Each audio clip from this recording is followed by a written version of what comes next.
हर रोज एक नई कहानी देखने के लिए चैनल को सब्सक्राइब करें और बेल आइकन को दबाना ना भूलें। सूरजपुर कहकर एक गांव में अतुल और वंदना नाम के भाई बहन रहते हैं। उन दोनों को बचपन में ही उनके माता पिता इस दुनिया से छोड़कर चले गए थे, जिसके बाद वो दोनों दुनिया से लड़ते हुए खूब संघर्ष करते हैं और आज उनका छोले कुलचा ढाबा पूरे गांव में मशहूर है। अरे यकीन नहीं करोगे तुम दोनों, लेकिन सच बता रहा हूँ, ऐसे छोले कुलचे कोई बना ही नहीं सकता। मैं पहली बार इतने लाजवाब और बेहतरीन छोले कुलचे खा रहा हूँ। हा हा हा हा। धन्यवाद भाई साहब। तुम दोनों भाई बहन के हाथों में सच में अलग सा ही जादू है जो तुम्हारे खाने में दिखता है। बहुत ही स्वादिष्ट छोले कुलचे बनाते हो दोनों भी, मुझे बहुत पसंद आए। मुझे एक और प्लेट खाने हैं और घर पर भी मैं 3 प्लेट पार्सल ले जाऊंगा। मेरे घर वाले भी इन छोले कुलचों को खाकर बहुत खुश हो जाएंगे और उन्हें भी ये बहुत पसंद आएंगे। आपका सच में बहुत बहुत धन्यवाद भाई साहब। मैं अभी आपके लिए एक और प्लेट लगाती हूँ और साथ ही घर ले जाने के लिए भी पैक करके देती हूँ मैं। ठीक है वंदना बहन। अतुल और वंदना काम करने में जरा सा भी आलस नहीं करते हैं। वो दोनों सुबह से लेकर रात तक किसी मशीन की तरह बस ढाबे पर काम करते रहते हैं, वो भी पूरे दिल से और पूरी लगन के साथ। बंधु, तुम वो डाक बाबू के घर पर पहुंचाने वाले 4 प्लेट छोले कुलचे का ऑर्डर पैक करो। तब तक मैं वो बाजार में परचून की दुकान पर पहुंचाने वाले जो 5 प्लेट हैं उनका ऑर्डर पैक करता हूँ। ठीक है भैया, आप आज रहने दीजिए, मैं ही साइकिल पर जाकर ऑर्डर दे आऊंगी। आपके पैर में दर्द है ना? नहीं बंधु, कैसी बातें कर रही हैं। मैं जाऊंगा ना, मैं दे आऊंगा, तू चिंता मत कर पगली। नहीं अतुल भैया, मैं चली जाऊंगी ना, आप मेरी चिंता बिल्कुल मत कीजिए। अरे लेकिन कुछ नहीं, मैं जा रही हूँ और ये तय रहा। अच्छा ठीक है बाबा, तू एक बार जो ठान लेती है ना वही करती है, तुझे समझाकर कोई फायदा नहीं है। वंदना सारे ऑर्डर्स को लेकर साइकिल पर सवार होकर गांव में डिलीवर करने के लिए निकल पड़ती है और तभी उसे गांव का एक अमीर गुंडा बलजीत देख लेता है और उससे वंदना से पहली नजर वाला प्यार हो जाता है। अरे वाह, ये लड़की इतनी सुंदर, इतनी सुंदर लड़की मैंने आज से पहले कभी नहीं देखी। पिंडू, मैं तो इसी से शादी करूंगा अब। बलजीत अपने भाई राजनाथ को जाकर वंदना के बारे में बताता है। राजनाथ एक अमीर साहूकार होता है। बलदेव, ये तू क्या कह रहा है? तुझे उस 2 कौड़ी की ढाबे वाली लड़की से शादी करनी है? हाँ राजनाथ भैया, मुझे उसी से शादी करनी है। मुझे वो बहुत पसंद आई है। आप मेरी उससे शादी करा दो बस, मैं और कुछ नहीं जानता। अच्छा ठीक है, तू मेरा छोटा भाई है और तेरी हर ख्वाहिश पूरी करना ये मेरा फर्ज है। वंदना और अतुल दोनों का स्वभाव काफी नेक होता है। वो दूसरों की खूब मदद करते हैं। एक दिन जब उनके ढाबे के सामने की दुकान की मालकिन उर्मिला बीमार होती है, तभी वंदना अपने घर से उसके लिए काढ़ा बनाकर लाती है। ये लीजिए उर्मिला जी, काढ़ा पीजिए, इससे आपकी खांसी ठीक हो जाएगी और आपको और आपके गले को ना बहुत आराम मिलेगा। धन्यवाद वंदना। तुम और तुम्हारा भाई अतुल सच में बहुत अच्छे हो। तुम जैसे लोग आज के इस युग में बहुत कम पाए जाते हैं। मैं बहुत खुश नसीब हूँ कि तुम्हारा ढाबा मेरी दुकान के सामने ही है और हम पड़ोसी हैं। धन्यवाद मत कहिए, आप मेरी बड़ी बहन जैसी हो उर्मिला जी। राजनाथ और बलजीत दोनों वंदना और अतुल के ढाबे पर अपने आदमियों के साथ आते हैं और वंदना को जबरदस्ती बलजीत से शादी करने के लिए कहते हैं। तभी नहीं, मेरी बहन इस बलजीत से शादी नहीं करेगी। हाँ, मैं तुमसे शादी नहीं करूंगी बलजीत। तुम एक गुंडे हो और मैं एक गुंडे की बीवी हरगिज नहीं बनना चाहती हूँ। वंदना, तुम ये बहुत गलत कर रही हो। मुझसे शादी कर लो वरना बहुत बुरा होगा। हाँ, मेरे छोटे भाई का दिल मत दुखाओ, वरना हम दोनों भाई बहन को छोड़ेंगे नहीं। नहीं, कोई जबरदस्ती है क्या? मैं किसी के साथ जबरदस्ती शादी नहीं करूंगी। जाओ अब यहाँ से। ज्यादा जुबान चलाती है ना तू, रुक जा। तुझे और तेरे इस घोंचू भाई को अभी सबक सिखाते हैं हम दोनों। आदमियों, नहीं राजनाथ भैया, कुछ मत कीजिए, इन्हें तो अब मैं सबक सिखाऊंगा। देखना, तुम खुद मुझसे शादी करोगी और वो दिन बहुत जल्द आने वाला है, इसलिए तैयार रहना। समझी तुम वंदना? ऐसा दिन कभी नहीं आने वाला है। चलो निकलो अब यहाँ से, हमारे ढाबे पर घाट खाने का इंतजार कर रहे हैं। बलजीत और राजनाथ वहाँ से चले जाते हैं। अब बलजीत बहुत गुस्से में होता है। बलजीत, तू ऐसा क्या करने वाला है जिससे वो वंदना तुझसे शादी करने के लिए तैयार हो जाएगी? मैं उन दोनों के उस छोले कुलचे ढाबे में इतनी मुसीबतें खड़ी कर दूंगा, इतनी मुसीबतें खड़ी कर दूंगा कि वो दोनों कहीं के नहीं रहेंगे, और तभी वंदना के पास मेरे हाथ थामने के सिवाय और कोई रास्ता नहीं रहेगा। बलजीत अब अतुल और वंदना के ढाबे को तोड़ने के लिए अपने आदमियों के संग जेसीबी में बैठकर आता है और जेसीबी से उसका ढाबा तोड़ता है, और अतुल और वंदना खड़े के खड़े रह जाते हैं और कुछ नहीं कर पाते। ऐसा मत करो, हमारा ढाबा, हमारी खून पसीने की मेहनत, ऐसा मत करो, ऐसा मत करो। मैं तुम्हारे आगे हाथ जोड़ती हूँ बलजीत, रुक जाओ, मत तोड़ो हमारे ढाबे को बलजीत। बलजीत ढाबे को पूरी तरह तोड़ देता है और उसके बाद वंदना और अतुल पूरी तरह बर्बाद हो जाते हैं। बलजीत के आदमी अतुल को अपनी गिरफ्त में ले लेते हैं और अपने साथ ले जाते हैं, और अकेली वंदना बच जाती है। कहाँ ले गए वो आदमी मेरे भैया को? क्यों कर रहे हैं ये सब? तो ऐसे जबरदस्ती किसी को हासिल नहीं किया जाता है बलजीत। चुप हो जा तू। तुझे क्या लगा कि मैं बेवकूफ हूँ? अब तेरे पास बस एक ही रास्ता है, मुझसे शादी करना। बलजीत, मेरे भैया को कुछ मत करना। अगर तू चाहती है कि तेरा भैया सही सलामत रहे तो तुझे मुझसे शादी करनी पड़ेगी। बोल, करेगी या नहीं? बनेगी मेरी घरवाली? हाँ? बोलना। ठीक है, अगर तुमसे शादी करने में ही मेरे भैया की सलामती है तो मैं करूंगी तुमसे शादी। ये हुई ना बात। वंदना को अब ना चाहते हुए भी बलजीत से शादी करनी पड़ती है, लेकिन जैसे ही बलजीत वंदना को वहाँ से ले जा रहा होता है, उतने में वहाँ पर पुलिस आ जाती है और वो बलजीत को गिरफ्तार कर लेते हैं। छोड़ो मुझे, छोड़ो, तुम लोग जानते नहीं हो कि मैं कौन हूँ, छोड़ो मुझे। बकवास बंद कर, अब तेरा खेल खत्म हो चुका है। चल, अब थाने में चलकर तेरी अकल ठिकाने आएगी। हमें उर्मिला जी ने वीडियो दिखा दी है, कैसे तूने वंदना के भाइयों को अपने आदमियों संग भेजा है और कैसे तू जबरदस्ती इसके साथ शादी करना जा रहा था। उर्मिला जी, आपने? हाँ वंदना, मैंने ही वीडियो शूट किया और पुलिस को दिखाया।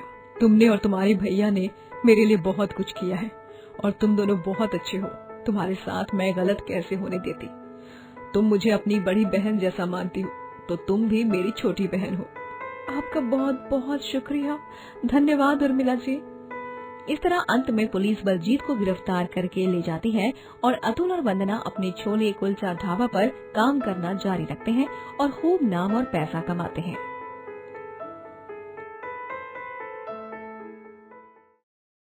जग में भगवान शिव और माता पार्वती की प्रेम कथा निश्चय ही ब्रह्मांड की एक सच्ची प्रेम कथा है।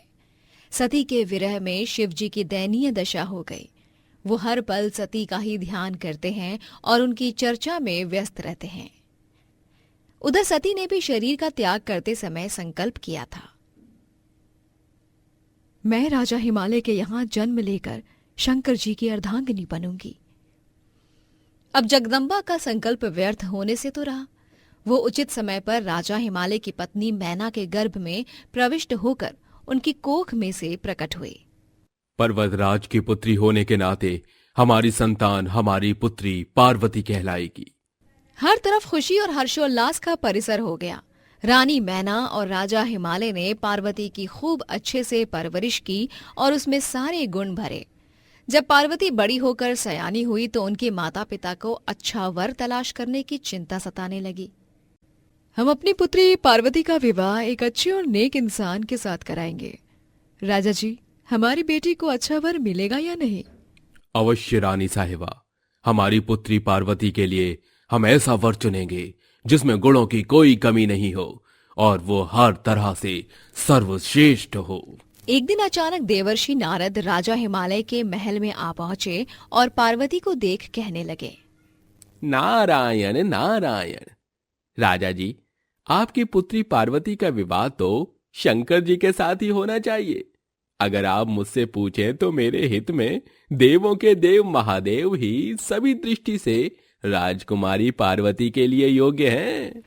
जब पार्वती के माता पिता को सारी बात पता चलती है कि साक्षात जगत माता सती ही उनकी संतान के रूप में प्रकट हुई हैं, तब उनकी खुशी का तो कोई ठिकाना ही नहीं होता।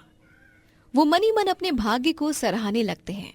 ये तो अलौकिक है, अकल्पनीय है। साक्षात माता सती हमारी पुत्री बनकर आई है। मेरी कोख से पुनर्जन्म हुआ है उनका। हाँ रानी साहिबा, इससे बड़ी खुशी का अवसर और कोई हो ही नहीं सकता। हम सच में भाग्यशाली हैं।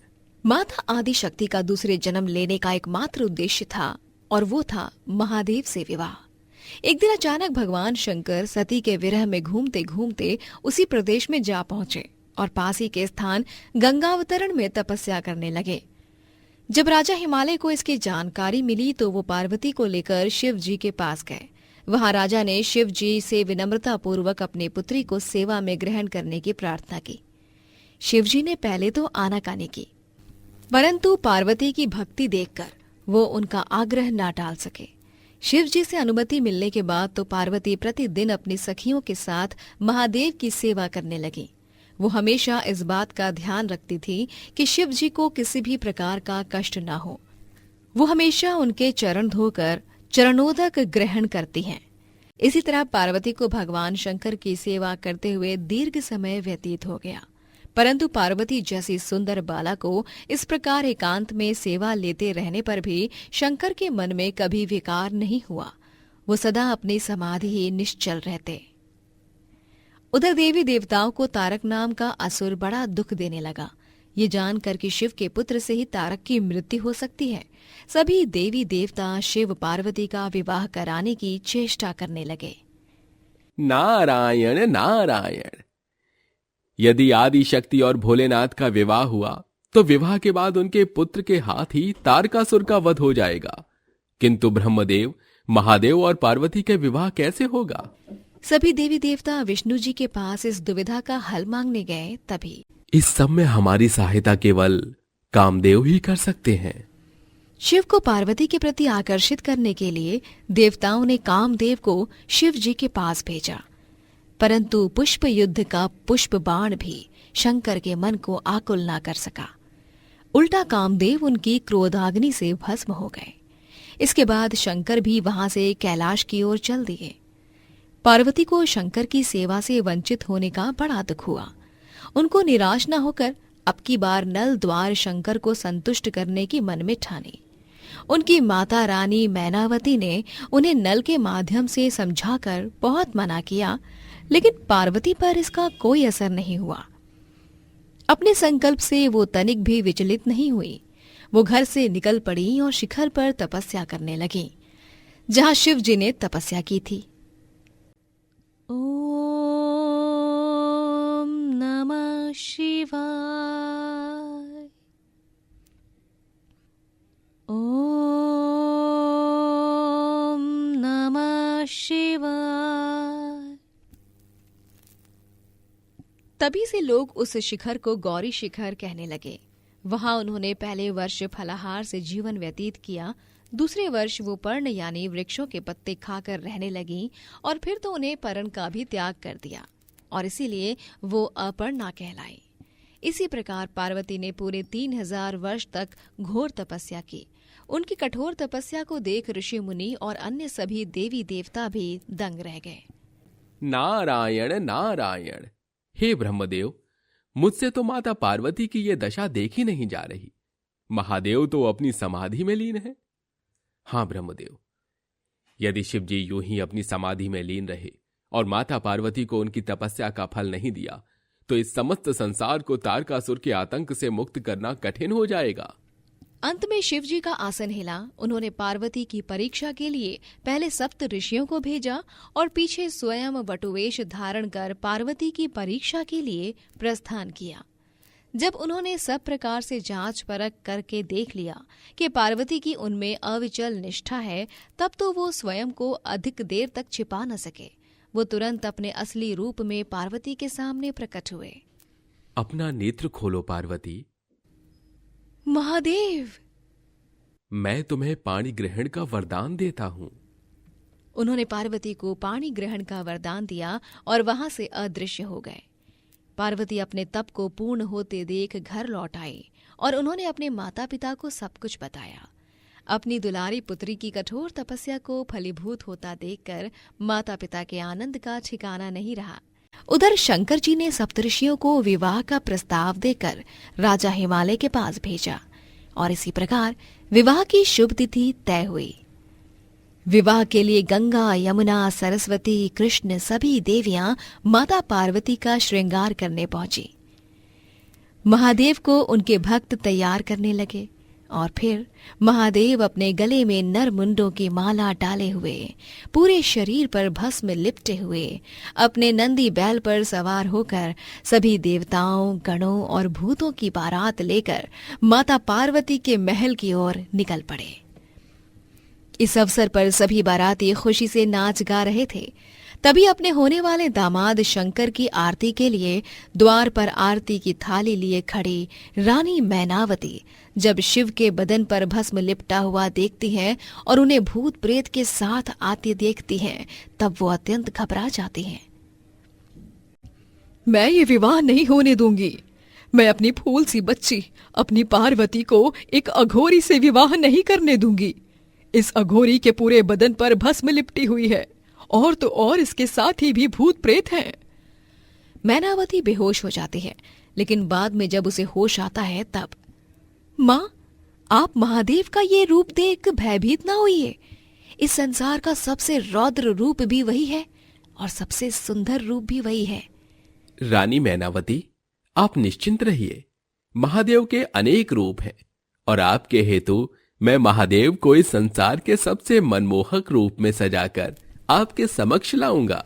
भगवान विष्णु ने भगवान शिव को उनके चंद्रशेखर रूप में सजाया, जो इस संसार का सबसे सुंदर एवं मोहक रूप है। विवाह में सभी को महादेव का ये रूप देख अत्यंत प्रसन्नता हुई और रानी मैनावती भी उन्हें देख मंत्रमुग्ध हो गई। इसके पश्चात ब्रह्मदेव ने माता पार्वती और महादेव का विवाह करवाया। विवाह के पश्चात ब्रह्मदेव के वरदान स्वरूप महादेव और देवी पार्वती के पुत्र कार्तिकेय के द्वारा तारकासुर नामक असुर का अंत हुआ। दोस्तों, अगर आपको ये कहानी पसंद आई तो लाइक करें, शेयर करें और कमेंट करके बताएं कि कहानी में आपको सबसे अच्छा क्या लगा।